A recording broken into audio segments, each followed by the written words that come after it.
Hello friends, good morning. तो आज हम बात करेंगे पेपर लीक पर और मेरे पास एक डेटा है जिस डेटा को मैं आप लोगों के साथ शेयर करूंगा। सन 2014 से लेकर 2026 तक, मतलब जब मोदी जी गवर्नमेंट में आते हैं सेंटर में, तब से इस बात की शुरुआत होती है और अभी 2026 चल रहा है, हम तब तक की बात करेंगे। तो इन 12 सालों में लगभग 12 सालों में 152 पेपर 152 पेपर सेंट्रल गवर्नमेंट के लीक हो चुके हैं। और ये डाटा मेरा नहीं है, ये डाटा संसद में सेंट्रल गवर्नमेंट की एजेंसी ने दिया था। तो कुल मिलाकर इन 152 पेपर के लिए अप्लाई करने वाले स्टूडेंट्स की संख्या, जिन्होंने फॉर्म भरे थे, ट्रांसपोर्टेशन में पैसे खर्च किए थे, रजिस्ट्रेशन में पैसे खर्च किए थे, और ये भी मेरा डेटा नहीं है, ये भी गवर्नमेंट का डेटा है, 7.5 करोड़ से ज्यादा लोग इसमें शामिल थे। मीन्स 7.5 करोड़ बच्चों का भविष्य 152 पेपर लीक के पीछे सरकार ने अटका और लटका रखा था। अब सबसे ज्यादा पेपर लीक कहां पर हुए?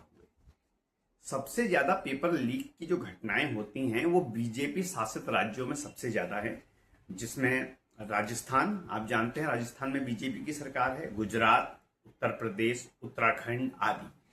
ऐसा नहीं है कि कांग्रेस शासित राज्यों में पेपर लीक नहीं होते, वहां भी होते हैं, लेकिन अगर हम कंपैरेटिव स्टडी करेंगे कि सबसे ज्यादा घटनाएं कहां पर होती हैं, तो बीजेपी शासित राज्यों में सबसे ज्यादा घटनाएं देखने के लिए मिलती हैं। अच्छा, बड़ी बड़ी परीक्षाएं इसमें शामिल हैं, छोटी छोटी परीक्षाएं नहीं। जैसे आपकी पुलिस भर्ती परीक्षा है, RO ARO एग्जाम्स हैं, यूपीएससी एग्जाम्स हैं, बीपीएससी एग्जाम्स हैं, रीट एग्जाम्स हैं, नीट एग्जाम्स हैं, जेई एग्जाम्स हैं, यहां तक कि और भी बड़े बड़े एग्जाम्स जिनकी रेस्पॉन्सिबिलिटी सीधे सीधे सेंट्रल गवर्नमेंट की होती है, इसके पेपर लीक आउट हो जाते हैं। इसमें एक मैंने अपनी कैलकुलेशन की है, वैसे तो कैलकुलेशन बहुत बड़ी जानी चाहिए, लेकिन एक मिनिमाइज कैलकुलेशन को अगर मैं आपके सामने शेयर करूं तो आप ये मान के चलो कि 1500 से 2000 रुपए का बच्चे ने एक फॉर्म भरा। उसके बाद उस फॉर्म भरने के बाद उसको सेंटर मिला, उस सेंटर पर वो पेपर देने गया, तो ज्यादा से ज्यादा खर्चा नहीं, उसका रहना खाना आना जाना मिलाकर 3000 मान लिया। अगर मैं 5000 की एक मिनिमम कैलकुलेशन भी यहां पर देखता हूं कि 5,000 रुपए एक बच्चे ने खर्च किए हैं, तो आप यकीन नहीं करेंगे कि जब आप इस 5,000 रुपए को 7.5 करोड़ बच्चों से मल्टीप्लाई करेंगे तो पैसे कितने बनते हैं? पैसे बनते हैं 37,500 करोड़ रुपए। मैं फिर से अपने स्टेटमेंट को दोहराता हूं कि अगर 5,000 पर बच्चे का भी आप खर्च मानते हैं और 7.5 करोड़ बच्चों ने सरकार को ये पैसे दिए हैं, तो ये पैसा जाकर बनता है 37,500 करोड़ रुपए। अगर आप इसको बड़ी कैलकुलेशन में नहीं समझ पाए तो मैं इसको छोटी कैलकुलेशन में समझाता हूं। ये पैसा बना 3 खरब 75 अरब रुपया। 3 खरब 75 अरब रुपये की कमाई सरकार ने 7.5 करोड़ बच्चों के जरिए इन 12 सालों में की। तो बड़ी शर्मनाक कंडीशन है, ये डूब मरने वाली कंडीशन है कि हम देश को किस जगह पर लेकर आ चुके हैं, हम क्या कर रहे हैं। और इन 7.5 करोड़ बच्चों का हुआ क्या? ये ओवर एज हो गए भाई। हर बच्चे को उम्मीद होती है कि मुझे सरकारी नौकरी मिले, और क्यों ना उम्मीद हो, क्योंकि सरकारी नौकरी में पैसा अच्छा मिलता है, सरकारी नौकरी में छुट्टियां मिलती हैं, सरकारी नौकरी में आपके पास एक इकोनॉमिक रूप से अपने आप को स्ट्रॉन्ग करने का मौका मिलता है। क्या प्राइवेट जॉब में वो मौके हैं? बिल्कुल भी नहीं है, क्योंकि प्राइवेट जॉब में आपको सैलरी ही उतनी नहीं मिलती है जितनी सरकारी नौकरी में मिलती है।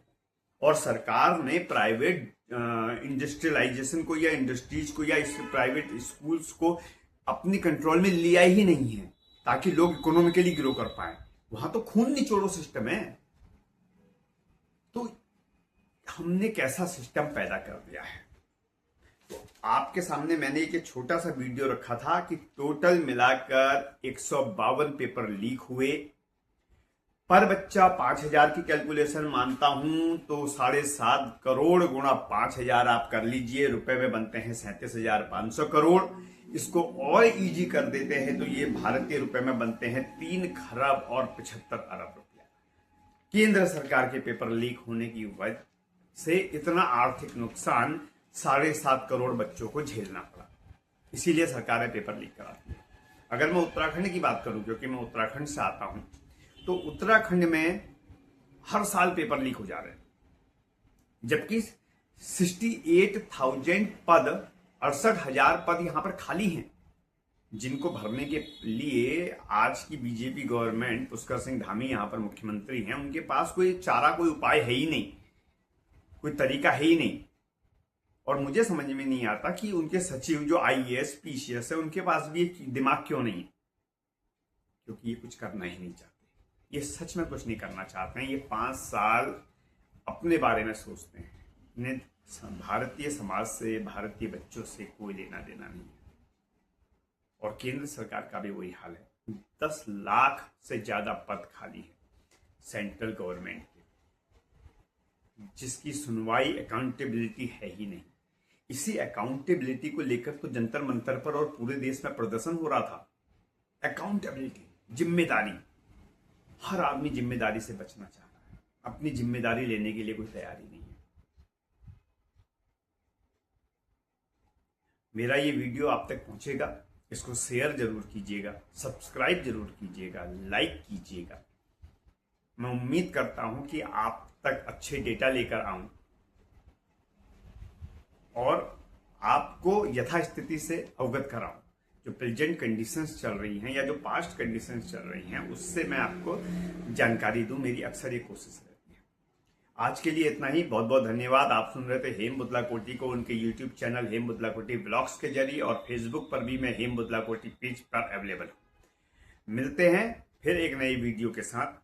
शुक्रिया, धन्यवाद, टाटा एंड बाय बाय, नमस्कार।